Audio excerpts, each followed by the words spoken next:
உறவுகளுக்கு அன்பு வணக்கம்.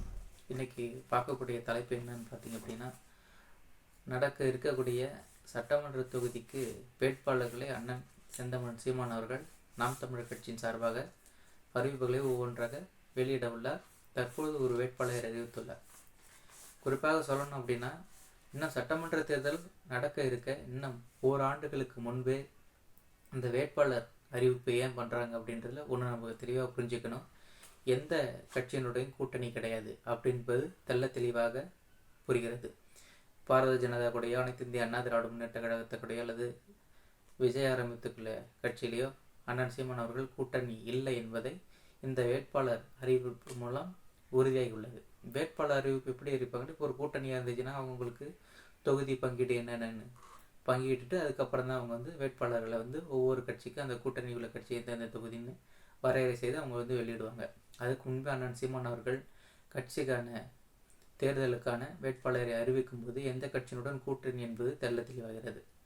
அது மட்டுமல்லாமல் இந்திய வரலாற்றிலே, தேர்தல் வரலாற்றிலேயே எங்கும் காண முடியாத அளவில் அண்ணன் சீமான் அவர்கள் தேர்தல் வர ஒரு வருடத்திற்கு முன்பே ஒரு வேட்பாளரை அறிவிக்கிறார் என்று சொன்னால், நாம் தமிழ் கட்சியில் யாரும் பதவிக்காகவோ அல்லது பணத்திற்காகவோ வேலை செய்பவர்கள் அல்ல. தமிழுக்கும் இனத்திற்கும் உழைக்கக்கூடியவர்கள்.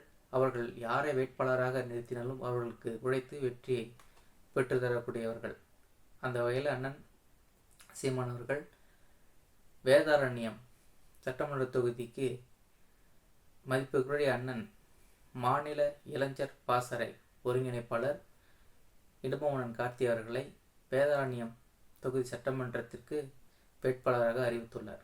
இதில் என்ன பெரிய சிறப்பு அப்படின்னா, இடும்பவனன் கார்த்தி அவர்கள் மிகவும் அரசியல் பின்புலம் இல்லாமல் மிக ஏழ்மையான குடும்பத்தைச் சேர்ந்தவர். அவர் சிறு வயதிலிருந்து அவருடைய பள்ளி கல்லூரி முடித்தது பிறகு தமிழ் தேசியத்தின் மீது இருந்த ஒரு பற்று ஈர்ப்பின் காரணமாக கல்லூரி படிப்பை முடித்த கையோடு ராவணன்குடியிலுக்கு அண்ணன் தலைமை அலுவலகத்திற்காக நாம் தமிழ் கட்சியினுடைய தலைமை அலுவலகத்திற்கு வந்தடைந்த நாம் தமிழ் கட்சியினுடைய பங்கேற்று அதனுடைய வளர்ச்சிக்கும் செயல்பட்டு இருக்கிறார். அது மட்டுமல்லாமல் அந்த சிறு வயதில் பல சிறைவாசம், கைது, போராட்டங்கள் அப்படின்னு பல அவர் சந்தித்திருக்கிறார். ஒரு நட்சத்திர பேச்சாளராகவும் இடும்பவனன் கார்த்தி அவர்கள் அறியப்படுகிறார். சமூக வலைதளங்களில் செய்திகளை பரப்புபவர்.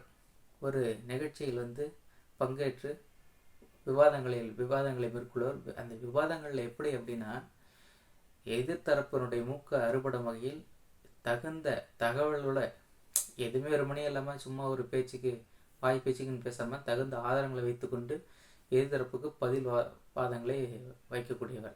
அது மட்டுமல்ல, அண்ணன் இடும்பவனன் கார்த்தி அவர்கள் மிகவும் எளிமையாக இருக்கக்கூடியவர். ஒரு கூட்டத்திற்கு, சில கட்சி கூட்டங்கள்லாம் பேச போனாங்கன்னா, ஒரு நட்சத்திர வேட்பாளர் அப்படின்னா ஒரு கூட்டத்திற்கு போனால் 50,000, 60,000, 1,00,000 பணமும் கொடுப்பார்கள். அவர் போக்குவரத்துக்கு வசதி, தங்குவதற்கான இடம் எல்லாம் ஏற்பாடு செய்து கொடுத்து முடிஞ்சு போனால் அவர்களுக்கு சிறப்பு மகிழ்ந்தும் அளிப்பார்கள். ஆனால் இடும்பவனன் கார்த்தி அண்ணன் ஒரு நட்சத்திர வேட்பாளர், நட்சத்திர பேச்சாளர் என்பது எல்லாருக்கும் நன்கு அறிந்தது. அவர் கட்சி வளர்ச்சிக்காக கட்சி நிதி ஒரு ரூபாய் கூட பெற்றுக்கொள்வதில்லை. அவர் ஒரு மிகவும் எளிமையானவர். அப்படிப்பட்டவரை வேட்பாளராக அறிவித்ததில் எங்கள் அனைவருக்கும் மிக்க மகிழ்ச்சி. அண்ணன் வெற்றி உறுதி செய்து சட்டமன்றத்தில் சென்று அவர் பரப்பக்கூடிய, பேசக்கூடிய அந்த ஆற்றல் தமிழ்நாட்டு மக்கள் முழுவதும் பார்த்து மகிழுங்கள். தமிழுக்காக, தமிழத்திற்காக உழைக்கும் ஒவ்வொருவரும் நாம் தமிழர் கட்சியினுடைய வேட்பாளர் தான். அனைவரும் சட்டமன்ற உறுப்பினர் தான். எங்கள் இன்னும் மிகவும் சிந்தித்து செயல்படக்கூடிய ஆற்றல் மிகுந்தவராக செயல்படுகிறார் இடும்பவனன் கார்த்தி அவர்கள். அது மட்டும் இல்லாமல் அண்ணன் அவருடைய எடுத்து வைக்கக்கூடிய ஒவ்வொரு கருத்தும் எதிர்த்தரப்பினருக்கு நெத்தி அடியாக இருக்கும்.